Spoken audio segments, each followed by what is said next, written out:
بكل وقاحة وافتراء، لاموني كيف نعرفها. قالوا لي ما متثقفة،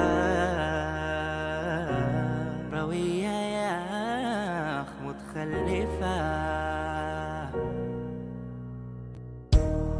خليها في الحوس والغنم، خليها ليه مشي الحفا، خليها قبل طوق ندم. باقار يا جماعات لا لغات، بس في عيني سد البنات، شاف فيها طبع